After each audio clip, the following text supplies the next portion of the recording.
Chaque lundi, en effet, le plan de trading de Smart Bourse pour évaluer, mesurer les enjeux techniques du moment sur les différents indices boursiers et les différents actifs majeurs. Alexandre Baradez est avec nous en plateau, chef analyste chez IG. Bonjour et bienvenue Alexandre. Bonjour. Nouvelle échéance qui a donc commencé, l'échéance du mois de mai, s'il vous plaît, avec des niveaux records atteints pour le CAC en clôture vendredi, 7577 points.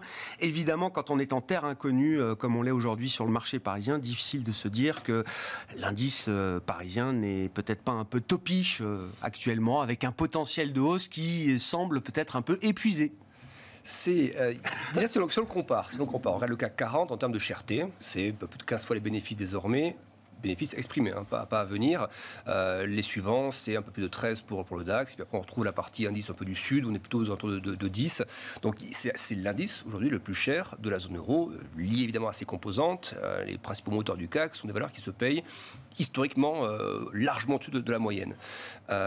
Premier constat. Ensuite, le constat technique. Le CAC, si on prend hors dividende, il a dépassé ses sommets de 2021-2022, avant toute la chute de 2022. Le MIB italien, il est légèrement dessous. Le DAX, il n'arrive pas encore à faire passer dessus. Le Stock 50 aussi. Donc, il y a cette composante un peu technique où on overshoot un peu comme ça le sommet, alors que les autres n'y sont pas encore. Et après, il y a les facteurs d'ordre. Qu'est-ce qui tire le CAC? On le sait tous. En grosse partie, le luxe, mais pas que. Il y a des composantes importantes. Total, par exemple. Et Sanofi, poids lourd, qui a repris plus de 10% là, ces dernières semaines. Mais ici, on se concentre par exemple sur la partie pétrole et luxe. Pétrole, on voit bien le pétrole, ce gros gap post-OPEP est en train d'être comblé. C'est un plan qu'on a fait ensemble, donc on a comblé ce gap quasiment. Donc ça empêche ces valeurs d'aller beaucoup plus de suite. Donc on se remet sur la partie énergie, c'est pas forcément là-dessus qu'il faudra parier, je pense, pour que le CAC aille forcément beaucoup plus, je parle dans les jours qui viennent, un jour ou semaine. Après la partie luxe, c'est vrai que c'était une verticalité absolument incroyable, et les résultats ont généré des gaps aussi, c'est-à-dire les grosses valeurs, LVMH et Hermès, il y a ces gaps qui interviennent dans des phases déjà très très soutenues, de 40-50% de rallye.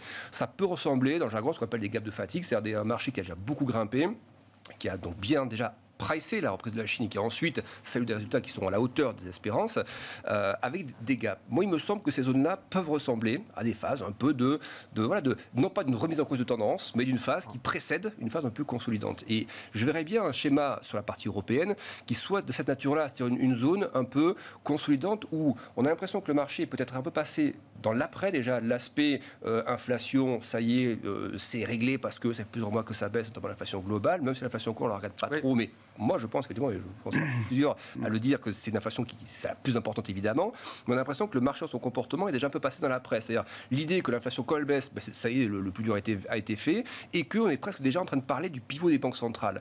Or, vous l'avez dit, il y a des hausses de taux qui vont encore arriver, alors du côté de la Fed, probablement la dernière, côté BCE, on ne sait pas trop, ce matin c'est un de ses membres belges qui a parlé de la zone des 4% comme une zone d'atteinte potentielle, en mettant bien la partie salaire comme argument de vente pour des taux qui iraient à 4%. Et donc, il ne faut pas oublier que c'est le plafond qu'on va toucher dans quelques temps, mais ensuite qu'on va y rester quelques temps en plus. Ça, c'est quand même des perspectives de au moins 2 à 3 trimestres quand même.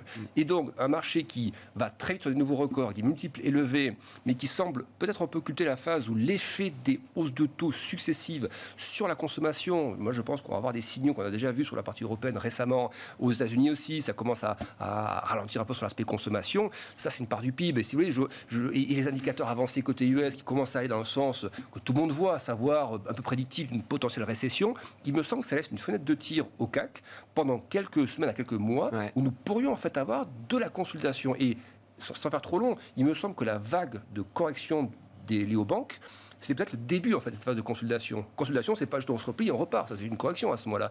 Consolidation, c'est une vague, puis une deuxième, puis une troisième, qui ne soient pas des retournements de tendance, mais qui ne soient pas non plus des phases exponentielles. Et je pense qu'on a, pendant quelques mois, un peu cette hypothèse-là d'avoir de la consolidation sur le CAC 40. Ouais. Bon, les 10 prochains jours vont être intenses, effectivement. On verra les réactions de marché aux résultats des entreprises, aux chiffres macroéconomiques, aux décisions de banque centrale. Une des questions pour la Fed, c'est est-ce que la Fed doit nous dire mercredi prochain si sa hausse de 25 points de base est la dernière ou pas? Est-ce qu'elle va entretenir un suspense de ce point de vue-là? Et puis on verra évidemment le message de la Banque centrale européenne. vous dites quand même que le CAC fait figure de plus en plus d'ovni dans le paysage des indices boursiers en Europe, oui, Alexandre. Mais ovni pas suracheté, c'est-à-dire ovni ce serait un truc complètement hors de prix. Il n'est pas hors de prix, mais disons qu'il a bien exprimé ce qu'on attendait de lui sur la réouverture, sur les composants très exposés à la Chine. Et donc voilà, notamment sur le CAC, avant d'aller sur la partie américaine, le range que je montre, c'est un range qui va en gros de 6008 à 7004 en gros. Et c'est ce 7004 qu'on a dépassé brièvement, je pense qu'on a de matière à le revoir un petit peu. Donc c'est ça une évolution qui n'est pas dramatique. C'est-à-dire quelqu'un qui se dit, je ne sais pas quoi faire de mes fonds aujourd'hui, mieux vaut être long que pas être long. Ça, on les est déjà à 5006 et quelques. La question, c'est quelqu'un qui un peu plus dans la dynamique, qui se dit, voilà, est-ce que j'ai encore 5-10% à aller chercher sur le CAC dès maintenant? Moi, il me semble qu'il y a ce risque d'oscillation et qu'on a plutôt un risque, c'est un risque modeste, mais un risque de range de 10% plutôt que 10% de plus à la hausse. Voilà, donc je vais plutôt une phase un peu consolidante entre-temps. Que nous apporte le S&P 500, la lecture technique du S&P 500 à la photo globale du moment? Il nous montre une position ce que tout le monde attend, à savoir les résultats des valeurs de la tech, qu'on retrouve dans le S&P évidemment. Poids lourd, toujours un peu d'un quart, c'est les GAFAM, c'est toujours un quart du S&P. La décision de la Fed, effectivement, vous en avez parlé. Il y a quand même de bonnes chances que ce soit la dernière hausse de taux. Alors, est-ce qu'effectivement, elle exprimera dans ces termes-là? Il y a de bonnes chances parce que l'inflation globale donc, est à 5, à peine plus. L'inflation cœur qui pose problème, elle a un peu au-dessus. Mais déjà, l'inflation globale touche le haut de la fourchette actuelle, le taux de la Fed. Donc, si la Fed monte encore, on aura déjà une haute fourchette qui sera plus haut que l'inflation aux États-Unis. Il n'y a pas les taux directeurs sont déjà plus hauts que le corps PCE, par exemple. Oui. Donc, c'est absolument pas les bases pour mettre 115 points de base de plus derrière. Ce serait même un danger pour l'économie américaine parce qu'on voit quand même que on a beau voir que le marché immobilier s'est un peu stabilisé aux États-Unis. Effectivement, on voit qu'il s'est moins dégradé ces derniers temps. Il y a même un peu de rebond de temps en temps. Mais les taux qui vont rester hauts, donc c'est pas les bases pour que l'immobilier reparte en fait, c'est les bases pour qu'on reste bas sur l'immobilier en termes de vente de logements anciens, en cours, etc., promesses de vente, et le temps qu'il faudra pour voir les doubles composantes globales et corps revenir, converger vers les 2%, et même quand vous regardez les anticipations d'inflation moyen terme. Côté US, alors c'est marrant parce que l'Europe et les États-Unis, on est presque sur les mêmes bases, 2,45 en Europe, je crois 2,55 aux US ou inversé, mais donc c'est toujours au-dessus des 2%, le fameux swap 5 ans dans 5 ans, donc il y a encore la place pour un message mid-hawkish, mais après ne pas minorer le côté bien sûr, le higher for longer, le maintien dans la durée d'un niveau de restriction monétaire qui sera atteint peut-être la semaine prochaine pour la Fed aura des effets aussi sur l'économie et sur les marchés. Voilà, ce que vous dites tout à l'heure, les indicateurs avancés vont dans le sens effectivement d'une récession qui sera plus du côté un peu technique quand même. J'imagine pas que la Fed aille mettre l'économie US en récession profonde et dure à en extraire, mais le S&P de point de vue technique, je trouve qu'il est pour le coup, lui, il est bien positionné, c'est-à-dire que le sommet d'avant normalisation, il est quand même assez loin. Le point bas aussi, là, assez loin, parce que le risque majeur a été écarté vu que l'inflation reflue. Et donc, il y a ce milieu de terrain dans lequel on est actuellement. Et on voit bien cette phase consolidante sur la S&P. Il y a 3 vagues comme ça. Et la question que je me pose, et sur laquelle je mettrai une petite pièce quand même pour les semaines à venir, c'est est-ce qu'on n'est pas dans la 3e vague un peu, voilà, on voit les deux vagues entre 2 Fibonacci qui sont dans des ratios de retracement, 23,6 et 38,2. Je pense qu'on peut encore se balader quelque temps dans ce sandwich, en fait, avant de casser. Par contre, si après les résultats de Microsoft ou d'Alphabet, vous commencez à aller chercher la résistance que l'on voit sur l'écran, mieux quand même, je trouve, d'un point de vue stratégie très court terme, c'est quand même d'y aller un peu dedans, parce que si ça part après, il faut quand même être dedans. Disons que c'est le milieu de terrain, il ne faut pas rater le prochain rallye, voilà. Mais est-ce qu'il est pour tout de suite? Moi, je dirais que non. Mais si le marché va aller, ce que je considère plus vite que la musique, mieux vaut être quand même dedans que pas y être. Si on tape la résistance, mieux vaut essayer d'y aller que pas y aller. Mais moi, je trouve que la macro et le technique plaident plutôt pour un maintien dans cette zone de consolidation. Avec un positionnement un peu global, on le voit à travers différentes enquêtes, qui reste quand même très défensif sur la partie action. Je rappelle la dernière enquête BOFA mensuelle auprès des investisseurs globaux. La détention des actions par rapport aux obligations atteint des points bas extrêmes qu'on peut retrouver par exemple à des moments comme mars 2009. Mais les contrariens diront justement, regardez, tout le monde est sous-exposé. Évidemment. Donc c'est là que les squeezes peuvent être en place. Et évidemment que c'est un très bon argument. C'est un risque possible. C'est pour ça qu'il y a peu de chances, je trouve, d'aller beaucoup plus bas par rapport à ce phénomène-là. Après le VIX, on parle de S&P, le VIX qui est retombé à 16 la semaine dernière, pas loin, entre 10 et 15, c'est quand tout va vraiment bien. Venir chercher le haut de la zone de quand tout va bien, alors qu'il y a quand même quelques enjeux à solder. Voilà, c'est peut-être un peu bas et je trouve que proche de entre 15 et 20 serait plutôt le range naturel pendant quelques semaines que plutôt 10 à 15 tout de suite. Qu'est-ce qu'on peut dire du compartiment des matières premières, Alexandre? Ça a été une grande interrogation à partir du début du mois d'avril, après la décision surprise de l'OPEP de couper encore un peu plus sa production. La question étant de savoir, est-ce que le pétrole, les matières premières peuvent être effectivement le grain de sable qui viendrait faire dérailler à nouveau la mécanique? Ça, on n'y croyait pas il y a déjà plusieurs mois. Vous disiez le gap va être comblé sur le pétrole. Sur le pétrole et même sur l'ensemble des matières premières, on disait que la réouverture de la Chine, parce qu'on ne considérait pas qu'elle serait de nature totalement explosive. explosive. On regardait en fait même le bilan de la Banque centrale chinoise, qu'on compare au bilan de la BCE, il a connu une phase d'expansion beaucoup moins forte, donc c'est-à-dire qu'il y a eu beaucoup moins de soutien aussi aux entreprises et aux ménages dans cette phase-là. Donc on considère qu'il n'y a pas même s'il y a de l'épargne qui a été accumulée, mais il n'y a pas le surstock qu'on a eu sur la partie occidentale. Donc pour moi, c'était un des arguments pour dire on n'aura pas une reprise qui va être aussi débridée que ce qu'on a eu, notamment aux États-Unis.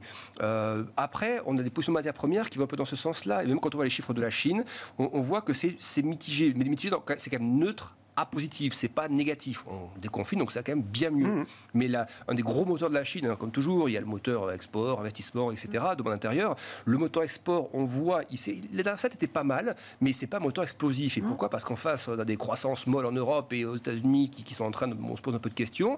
Donc ça repart plutôt par les services en Chine, les retail, etc. Ça repart de ce côté-là. Mais sur vraiment la partie cœur productive, manufacturière, on voit que le PMI est toujours autour de 50. Les derniers chiffres de prod n'ont pas surpris le consensus. Et donc, c'est logique de voir des matières premières qui ne se cambrent pas dans cette... C'est pas une machine qui s'emballe, quoi. Voilà, et donc l'aspect inflationniste, déjà, on l'écarte complètement quand on voit les prix de la production, autres, on est même sur des déclins désormais en hier tout hier. Donc, il n'y a pas ça. Moi, je verrais plutôt le cuivre, effectivement, il est en milieu de terrain, on voit l'excès post-Covid, on n'est pas dessus. Le stress, ensuite, lié au confinement, le cuivre qui dévisse complètement, on est largement dessus. On est maintenant dans une zone vraiment médiane, un peu comme le S&P. Et je trouve ça va bien ensemble. C'est ça l'argument de dire, il ne faut pas verser dans le côté négatif en Chine parce que ça va mieux qu'à un moment donné, ne pas verser dans le côté hyper optimiste non plus parce que c'est pas le cas. Et les commodities, elles vont dans ce sens-là sur la Chine. Une forme d'équilibre. Oui, voilà. Mais donc c'est plutôt simple, c'est un retour à la normale. Et donc le cuivre, voilà, moi je le verrais bien rester dans cette zone-là. Alors pas forcément le bas du canal haussier, c'est une espèce de canal haussier, on va dire, mais le milieu de terrain comme ça, je le trouve assez bon. Ce qu'on pourrait quand même jouer à un moment donné, c'est la hausse du cuivre, mais pour ça, il faut sortir du canal déjà par le haut. Et que ça se fasse en parallèle d'indices chinois qui accélèrent un peu, les indices un peu type Shanghai Composite, où il y a pas mal de valeurs comme ça, assez économie traditionnelle. Donc voilà, un Shanghai Composite qui repart de 5-10% avec un cuivre qui sort par le haut, puis un pétrole qui repart un peu, là il y aura des signaux d'achat. Voilà. Pour l'instant, je dirais, on digère, mais sans être short non plus. Voilà, le cuivre, c'est pas un truc qu'il faut shorter durablement. Merci beaucoup Alexandre, au démarrage de ces 10 jours clés pour les investisseurs avec une masse d'informations micro, macro, monétaires qui va être très importante et peut-être même cruciale pour la suite. Alexandre Baradez, chef analyste chez IG, le plan de trading de Smart Bourse, chaque lundi à 12h30.